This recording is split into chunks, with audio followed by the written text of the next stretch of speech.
दाभोळकर आणि कॉम्रेड पानसरे यांच्या हत्येला कित्येक महिने उलटून गेलेले आहेत, तरी देखील त्या मुरदाड प्रशासनानं त्याचा कोणताही पाठपुरावा केलेला नाही आहे। मी आभा परिवर्तनवादी संघटना आणि महाराष्ट्र अंधश्रद्धा निर्मूलन समिती विभागीय शाखा वरळी तर्फे जास्तीत जास्त येत्या पुढच्या काळामध्ये आपल्याला आंदोलन तीव्र केलं पाहिजे, जेणेकरून या गेंड्याच्या कातडी पांघरून झोपलेल्या सरकारला जाग येईल।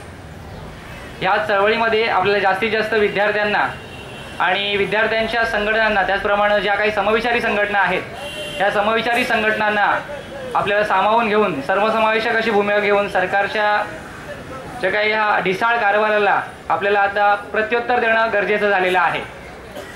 बरीचशी या 23 महिन्यामध्ये बरीचशी आंदोलनं झाली, उपोषणं झाली, निवेदनं झाली, अर्ज झाली, तरी देखील कोणताही 0% तपास लागलेला आहे। तर यासाठी आपल्याला आता येत्या काळामध्ये तीव्र आंदोलन करणं गरजेचं आहे।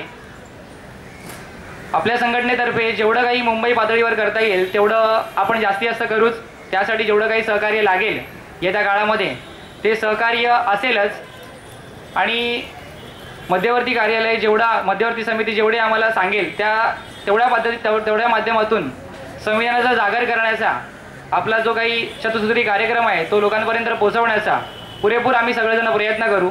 आम्ही मध्यवर्ती जी संघटना आहे, आपली समिती आहे, त्या समितीच्या आदेशानुसार आपला जो काही हा विचार आहे, हा विचार लोकांपर्यंत जास्तीत जास्त कसा पोहोचेल, आपली चळवळ जास्तीत जास्त लोकांपर्यंत कशी पोहोचेल, त्या माध्यमातून डॉक्टरांना आपण आदरांजली देऊ शकतो असं मला वाटतं, आणि मी ते थांबतो। धन्यवाद।